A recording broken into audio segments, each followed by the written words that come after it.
So, tell me about this positivity ratio and how you overcame the fabled big hip breaking of 2017. Absolutely. The positivity ratio is a ratio that was discovered by Dr. Barbara Fredrickson. There have been several books on positivity, but she actually applied more astute research to it and found that in general, people who want to have a really fulfilling life typically have a ratio of 3 positive things that happen in any given 24 hours to 1 negative thing, and that you typically want to study that over a period of a couple weeks because we all can have good and bad days. Yes. And after a period of a couple of weeks, you track your scoring to see what's my ratio.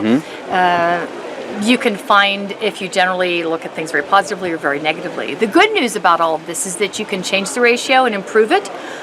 And the reason it takes 3 positives for every negative is that negatives just sit so much heavier on us and we remember them more. The positives that happen to us, we don't pay attention to a lot of times. So there are several things you can do to increase your positivity, but more powerful is what can you do to decrease the negativity in your life.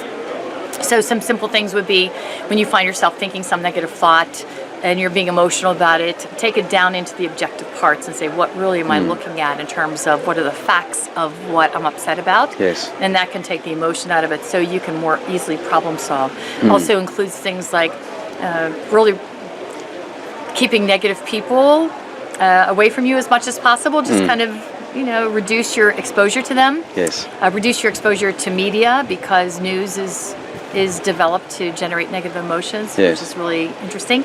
And also to find healthy distractions. So if you find yourself being taken in by something negative that's happened to you, step away from it, distract yourself with something you enjoy doing. And it does 2 things. I think it gives you the distraction to step away, but I think it also gives your brain some incubation time to think of some creative solutions or come back and look at it a new way. So your brain will be quite busy doing that. So there's a big part of creativity in having the right attitude. It is. In the research, one of the findings from some of the research done by her and others was that people that have a tendency to be more positive in general, or can kind of push themselves to be more positive, actually end up being more creative because instead of saying, oh, this has happened and shutting down and not coming up with any ideas of how to work through it, if you think of yourself as being more positive, you're saying, okay, so this isn't good. What can I find good about it and how can I turn it around? And that requires that creative thinking. So it actually is linked to creativity. Well, that's wonderful. Okay.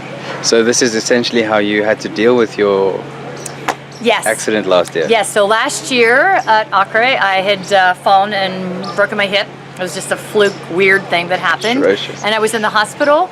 And 2 days after my surgery, I took this inventory and found that I had a ratio of 5 positives to 1 negative.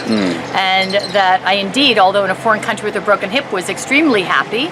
And I think it's because I had a lot of support, a lot of friends, I was safe, everything was fine. So it was interesting that even when those kind of things happen, you still, if you have the right conditions around you or the right attitude, you can really be quite happy under even what might seem dire consequences to other people. Yes.